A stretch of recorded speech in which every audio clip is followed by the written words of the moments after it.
Hello everyone, once again I welcome to my channel. I think that you are all doing fantastic. I am also fine by the grace of Almighty. সুপ্রিয় শিক্ষার্থী, আজকে আমি তোমাদের জন্য passage narration নিয়ে আলোচনা করতে এসেছি।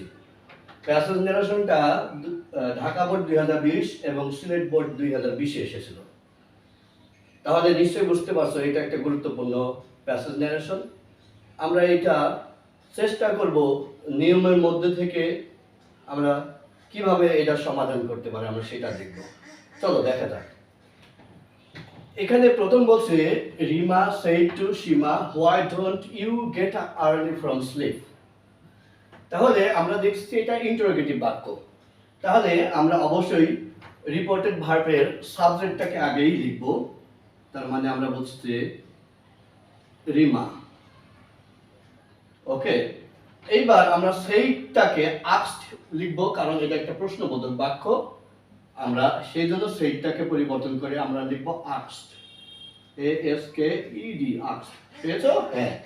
আচ্ছা, আমরা জানি যে আমরা প্রিপজিশনটা ব্যবহার করি না, সরাসরি আমরা রিপোর্টেড ভার্বের অবজেক্টটা ব্যবহার করব, সীমা। সীমা, তাহলে রিমা আস্কড সীমা। আমরা জানি এখানে ইনভার্টেড কমা তোলার জন্য আমরা প্রশ্নবোধক বাক্যে কখন ইফ ব্যবহার করি, আর যদি WH দিয়ে থাকে তাহলে আমরা ওই শব্দটাই ওখানে ব্যবহার করে থাকি। তাহলে আমরা এখন কি করব, হোয়াই শব্দটা আমরা ব্যবহার করব এখানে। কেন? ইন্টারোগেটিভ বাক্যে যদি W আর H দিয়ে প্রশ্ন শুরু হয় তাহলে ওই শব্দটাই আমরা এই ইনভার্টেড কমা তোলার জন্য ব্যবহার করে থাকি। বুঝতে পেরেছো? হ্যাঁ। তাহলে স্বভাবতই তোমরা কিন্তু ভুল করো কোনটা, এই ইনভার্টেড কমা তোলার কাজ করার পরে তোমরা সরাসরি ভার্বে চলে যাও, কিন্তু সেটা হবে না। কারণ তোমার প্যাসেজ ন্যারেশনটা সবসময় অ্যাসার্টিভ বাক্য হয়ে থাকে। এর অ্যাসার্টিভ বাক্যে তাহলে নিয়ম কি, প্রথমে সাবজেক্ট বসে তারপর ভার্ব বসে। এখন তুমি প্রথমে যদি ভার্ব নিয়ে আসো তাহলে তার হচ্ছে না, তাহলে প্রশ্ন প্রশ্ন থেকে যাচ্ছে। এখানে অ্যাসার্টিভ করতে হবে। প্যাসেজ ন্যারেশনে যেই উত্তরটা হবে সেটা অ্যাসার্টিভ বাক্য হবে। তাহলে সর্বপ্রথম আমাদের কি করে সাবজেক্টের পরিবর্তন করতে হবে। সরি, তাহলে ইউটা পরিবর্তন করবে আমাদের রিপোর্টেড ভার্বের অবজেক্টের সাথে, তাই না? সীমা। তাহলে আমি কি এখানে সীমা লিখবো না, কারণ আমি সীমা একবার ব্যবহার করেছি, সীমা লিখেছি না। তাহলে আমরা কি করব, সীমার হচ্ছে পার্সন ব্যবহার করতে পারি, হ্যাঁ, প্রোনাউন। হ্যাঁ, তাহলে আমরা কি করব, সীমাকে আমরা সি ব্যবহার করব, প্রোনাউন ব্যবহার করব, সি। আচ্ছা, কিন্তু এখানে আমরা ব্র্যাকেটে বোঝার সুবিধার্থে এসটা দিয়ে দেব, কারণ দুইটাই কিন্তু এখানে মেয়ে। তাহলে আমাদের একটু ইন্ডিকেট করে দিতে হবে প্রথম অক্ষর দিয়ে, ঠিক আছে না? এখন আমরা ভার্বের কাজ করব। এখন আমরা করব কিন্তু ডু নট আছে, ডোন্ট আছে, ডিডন্ট করব, তাই না? কেন কেন আমরা এটা করব? যদি এখানে এই ডুর সাথে যদি নট না থাকতো আমরা কিন্তু এই পরের ভার্বটাকে পরিবর্তন করে পাস্টে করতাম। প্রেজেন্টে থাকলে পাস্টে হয়, তাই না? Passage narration. হ্যাঁ, তাহলে সরি, এখানে যেহেতু আমাদের এখানে ডোন্ট আছে, নেগেটিভটা আমাদের ব্যবহার করতে হবে, তাই আমরা বাধ্য হয়ে আমাদেরকে ডোন্টটাকে আমরা ডিডন্ট করে দেব। সুপ্রিয় শিক্ষার্থী, এখানে আমার যদি নটটা না থাকতো তাহলে কিন্তু আমি এটার কোনো গুরুত্বই দিতাম না, তখন আমাকে মেন ভার্বটাকে গুরুত্ব দিতে হতো। হ্যাঁ, সরি, শুধু আমরা এই নট থাকার কারণে আমাদের এটাকে পাস্টে তৈরি করতে হচ্ছে। তাহলে সর্বত এটা কি করব, আমরা প্রেজেন্টেই ব্যবহার করব, তাই না? She didn't get up early from sleep. তোমরা পেয়েছো? প্রথম বাক্যটা পেয়েছো? হয়েছে? হ্যাঁ। আর তোমরা বলতে পারো যে স্যার এখানে আমরা ফুল স্টপ কেন ব্যবহার করব? অ্যাসার্টিভ বাক্য সবসময় তো শেষে ফুল স্টপই হবে নাকি? হ্যাঁ, তোমার ওখানে যেটাই থাকুক না, ইন্টারোগেটিভ থাকুক, এক্সক্লেমেটরি থাকুক, তোমাকে এখানে সবসময় অ্যাসার্টিভ বাক্য তৈরি করতে হবে। তাহলে অ্যাসার্টিভ বাক্যে অবশ্যই শেষে আমরা ফুল স্টপ ব্যবহার করব।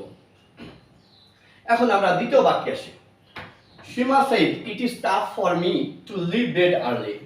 তাহলে এই বাক্যটা কি বলছে? সীমা। হ্যাঁ, তাহলে আমরা আগে লিখব রিপোর্টেড ভার্বের সাবজেক্টটা লিখব সীমা। তাহলে এটা কি একটা অ্যাসার্টিভ বাক্য, তাহলে আমরা সেইটাকে কি করব, তো পরিবর্তন করব, তাহলে টোল্ড। এখন আমরা টোল্ড ব্যবহার করলে আমরা অবজেক্টটাকেও নিতে পারি। তাহলে এখানে অবজেক্ট কে আছে? রিমা। গুড। এখন তোমরা কিন্তু এটাও করতে পারতে, ভয় পেও না। তোমরা কিন্তু এটাও করতে পারতে, সীমা সেড দ্যাট, ঠিক আছে না? তুমি সীমা সেড দ্যাটও দিয়ে তোমরা করতে পারবে। তাহলে আমি যেহেতু সীমাকে আমরা প্রথমে লিখলাম আর সেইটাকে টোল্ড করলাম, তাই আমি অবজেক্টটা ব্যবহার করলাম। হ্যাঁ, তাহলে এখানে কিছু বিষয় থাকে যেগুলো পরিবর্তন করতে সুবিধা হয়, যেমন সেকেন্ড পার্সন যদি থাকে, সরি। তাহলে আমরা কি করব, রিপোর্টের ইনভার্টেড কমা তোলার জন্য আমরা কি করব, দ্যাট ব্যবহার করব, গুড দ্যাট। তাহলে আমরা কি বলবো, এখন ইট লিখব, ইট। এইবার ইজটা কি হবে, ওয়াজ। প্রেজেন্টে থাকলে পাস্টে হয় না, এমিজার থাকলে ওয়াজ এর হবে। তাহলে ইজ আছে যেহেতু, তাহলে ওয়াজ করব আমরা, তাহলে ওয়াজ এ লিখব। হ্যাঁ, ওয়াজ লিখব। এখন টাফ, টাফ, টাফ। তারপর ফর, ফর। এখানে দেখো মি আছে, মিটা কার সাথে পরিবর্তন হবে, হ্যাঁ, রিপোর্টেড ভার্বের সাবজেক্টের সাথে। তাহলে আমরা কি বলবো, এখানে কিন্তু অবজেক্ট ফর্মে আছে, তাহলে এটা শি যদি বলি, এটাকে তো আমরা আছে প্রোনাউন ব্যবহার করি শি, তাহলে শির অবজেক্ট কি হয়, শি হার, ইয়েস। তাহলে হার, কিন্তু এখানে আমরা দিতে পারি ইয়েস, এস না দিলে দিতে পারি, আচ্ছা, ব্যবহার করার জন্য সুবিধার জন্য। এবার আমরা কি বলবো, প্রিপজিশনটা ব্যবহার করি টু, টু। এবার লিভ। এখন তুমি বলতে পারো যে স্যার এখানে লিভটা লেফট কেন হলো না? সবসময় টুর পরে সবসময় ভার্বের প্রেজেন্ট ফর্ম হবে, সেটা যেখানে তুমি ব্যবহার করো না কেন, টুর পরে সবসময় ভার্বের প্রেজেন্ট ফর্ম হবে, অন্য কোনো ফর্ম ব্যবহার করা যাবে না। অতএব এখানে প্রেজেন্ট ফর্ম আছে, প্রেজেন্ট ফর্মে লিখতে হবে। তাহলে টু লিভ বেড আর্লি। আচ্ছা, এখন আমরা দেখছি যে alas it is a bad habit said Rima, not Rima, Rina, Rima. Okay, আচ্ছা, এখন আমরা দেখছি যে এটা সীমা বলতে এটা আমার জন্য খুবই টাফ বিষয়, কঠিন বিষয়, সকালে ঘুম থেকে ওঠা। তাহলে রিমা বলতেছে এটা ব্যাড হ্যাবিট। আমি প্রস্তাব দিছিলাম না কেন, আমি একটু বুঝতেছিলাম যে বাক্যটা কি ওই সীমায় আবার বলে গেছে না। আমরা দেখছি যে এই বাক্যটা কে বলছে, রিমা। তাহলে রিমা বলছে অ্যালাস, তাহলে অ্যালাস আমরা বলবো এক্সক্লেম উইথ সরো। হ্যাঁ, পেয়েছো তোমরা। তার আগে আমরা একটা সাবজেক্টটাকে ব্যবহার করি, রিপোর্ট ভার্বের সাবজেক্ট, এখানে কিনা রিমা। তাহলে আমরা লিখবো রিমা, রিমা। এখন এক্সক্লেম লিখবো,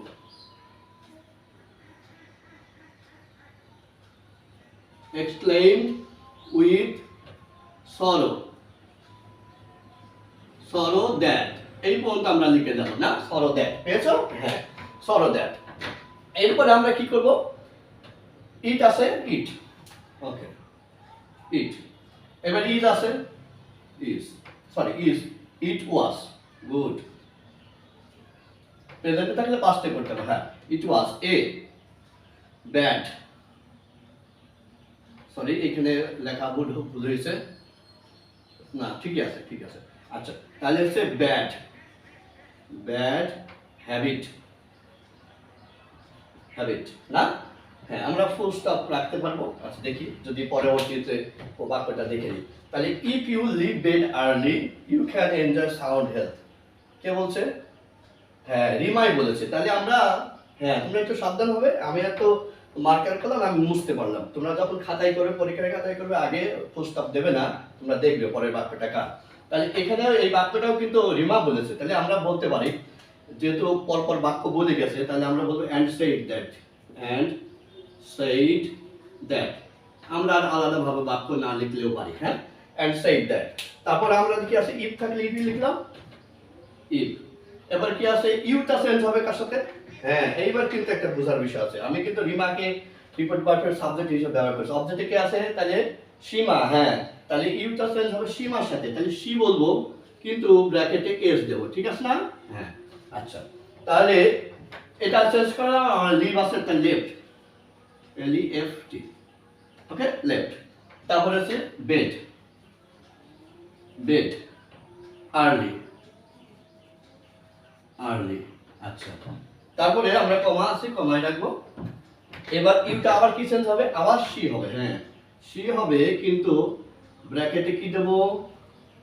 ব্র্যাকেট কি দেব? এস না। হ্যাঁ, ক্যান থাকলে আমরা কুড, এটা হচ্ছে মডাল ভার্ব। মডাল ভার্বে আমরা ক্যান থেকে কুড থাকে, কুড কুড করে থাকি, মে থাকলে মাইট করে থাকি। হ্যাঁ, তাহলে ক্যান আছে, আমরা কুড, কুড। ওকে, তারপরে কি করব? Enjoy, enjoy. আচ্ছা, তারপরে sound, sound health, sound health, ঠিক আছে না? হ্যাঁ, এবার বলছে ফলো মাই অ্যাডভাইস। তাহলে এটাও কিন্তু রিমাই বলেছে, তাহলে আমরা বলবো and also said that, and also said that, না অ্যাডভাইস করেছে না? হ্যাঁ, and also advised, advised. Advised হলে আমরা কি করব? ভার্বের আগে টু দিয়ে নিতে পারি, ইনভার্টেড কমা তোলার জন্য আমরা টু নিতে পারবো, টু। তারপর ফলো, ফলো। হ্যাঁ, তাহলে মাইটা থাকলে কি হবে? মাই এখানে আমরা কার সাথে পরিবর্তন করব? মাই আমরা কার সাথে পরিবর্তন? হ্যাঁ, রিমার সাথে। তাহলে হার, তাহলে হার বলবো কিন্তু রিমা না, হার দেব। হ্যাঁ, তাহলে হার অ্যাডভাইস। হ্যাঁ, এটা ছিল আমাদের আজকের প্যাসেজ ন্যারেশন। ঢাকা বোর্ডে 2020 আর সিলেট বোর্ডে 2020 সালে যেটা এসেছিল। সুপ্রিয় শিক্ষার্থী, তোমরা নিশ্চয়ই বুঝেছো যে কিভাবে প্যাসেজ ন্যারেশন করতে হয়। প্যাসেজ ন্যারেশনে তোমার যদি ওই রুলসগুলো মনে না থাকে তাহলে একটু করতে অবশ্যই কঠিন হবে। তোমরা একটু রুলসগুলো মনে রাখবে। মনে আছে রুলসগুলো? আমি একটু বলবো। হ্যাঁ, তাহলে প্রেজেন্ট ইনডিফিনিট থাকলে পাস্ট ইনডিফিনিট হয়, প্রেজেন্ট কন্টিনিউয়াস থাকলে পাস্ট কন্টিনিউয়াস হয়, প্রেজেন্ট পারফেক্ট থাকলে পাস্ট পারফেক্ট, আর হচ্ছে আমাদের present perfect continuous past perfect continuous হয়। আর দুইটা একটা পার্থক্য আছে। যদি পাস্ট ইনডিফিনিটে বাক্য হয় তাহলে আমরা কি করব? হ্যাঁ, পাস্ট পারফেক্ট। হ্যাঁ, আর যদি পাস্ট কন্টিনিউয়াসের বাক্য হয় তাহলে পাস্ট পারফেক্ট কন্টিনিউয়াস করবে। হ্যাঁ, তোমরা পেয়েছো, সুন্দর বুঝেছো। তাহলে আর কিছু মডাল ভার্ব আছে, ক্যান থাকলে আমরা কুড করে থাকে, শ্যাল থাকলে শুড করে থাকে, উইল থাকলে উড করে থাকে না? হ্যাঁ, তোমরা অবশ্যই মনে আছে। যদি মনে না থাকে আমি এই বিষয়ে আরেকটা ভিডিও তোমাদের জন্য আপলোড করব শুধু নিয়মগুলো নিয়ে। সেই পর্যন্ত তোমরা একটু এইগুলো এইভাবে চেষ্টা করতে থাকো। আমি আশা করি তোমরা সবাই বুঝবে, কারণ আমি সহজ ভাষায় বলেছি।